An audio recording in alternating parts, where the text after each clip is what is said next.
നമ്മള് സ്ത്രീകളൊക്കെ ഓൾമോസ്റ്റ് ഈക്വലായി. ഇനി നമ്മൾ സ്ത്രീകൾ ഇത്തരം സംവരണമൊന്നും വേണ്ടെന്ന് വെക്കണം ഒരു കാര്യം പറഞ്ഞു. ഇങ്ങനെയുള്ള റോങ് ആയിട്ടുള്ള കാര്യങ്ങളിൽ നിന്ന് വന്നാൽ ഇങ്ങനെയൊക്കെ വരുന്നതെന്ന് തോന്നുന്നു.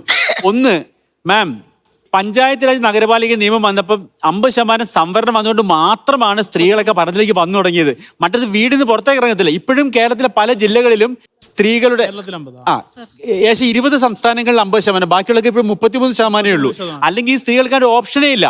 ആ സ്ത്രീകൾ ഭരിച്ചുകൊണ്ട് മാത്രമാണ് പല പഞ്ചായത്തും അവിടുത്തെ അടിസ്ഥാന ഘടകങ്ങൾ വളരെ ഇമ്പ്രൂവ് ആയത്. നിയമനിർമ്മാണ സഭയിൽ പക്ഷേ ഇല്ല. അതിന്റെ പ്രശ്നം എന്താണെന്നറിയോ?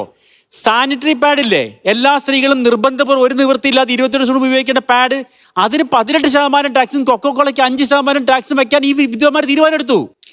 അതായത് എന്താ പറയുന്നത് വെച്ച് കഴിഞ്ഞാല് നിയമനിർമ്മാണ സഭകളിൽ സ്ത്രീകൾ വന്നാൽ മാത്രമാണ് ഇത് മനസ്സിലാവുക. ഒരു സ്കൂളില് ഒരു പഞ്ചായത്ത് പ്രസിഡന്റ് നാപ്കിൻ വിതരണം ചെയ്യാൻ വന്നു, എല്ലാവർക്കും ഓരോന്ന്. ഒരു സ്ത്രീയെ കുറിച്ച് അടിസ്ഥാന വിവരം ഉണ്ടെങ്കിൽ ആ പുരുഷന് മനസ്സിലാവില്ലേ എത്ര നാപ്കിൻ വേണമെന്ന്? ഇതെന്തുകൊണ്ടാ? നിയമനിർമ്മാണത്തിന്റെ ഏരിയയിൽ പുരുഷന്മാർ മാത്രമേ ഉള്ളൂ.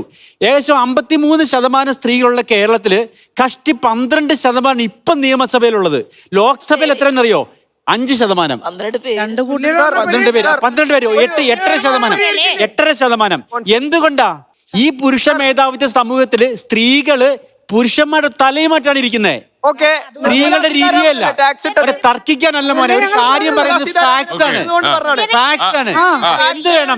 മാം നേരത്തെ പറഞ്ഞ ഒരു സാധനത്തെ ദയവ് ചെയ്ത് മാമിന്റെ പൊസിഷൻ നോക്കിയിട്ട് കേരളത്തിലെ ഈ 3.5 കോടി ജനങ്ങളിലെ പകുതി വരുന്ന 53% സ്ത്രീകളും മാമിനെ പോലെ എല്ലാം ആയിന്ന് വിചാരിക്കരുത്. 50% സാറ് പറഞ്ഞ് പിന്നെ നിയമസഭയിൽ സ്ത്രീകൾ കുറവാണെന്ന്. അപ്പൊ നമ്മൾ തുല്യത എന്ന് പറയുമ്പോ അത് 50-50 ആയിട്ട് ഡിവൈഡ് ആകുകയല്ലേ? വരണം. ഈ സ്ത്രീകളെ നമ്മൾ പരിശ്രമിക്കുന്നത് ഒരു കാരണം വേണമല്ലോ. അവർക്ക് താല്പര്യമില്ലാന്നുള്ളതാണോ? സാറിനോട് ഒരു ചോദ്യം ചോദിക്കട്ടെ. മുഖ്യമന്ത്രിയാകാൻ താല്പര്യമില്ലാത്തോണ്ടാണോ സ്ത്രീ ആവാത്തത്? അല്ല, അവരെ തടയുന്ന എന്തോ ഒരു സംഗതി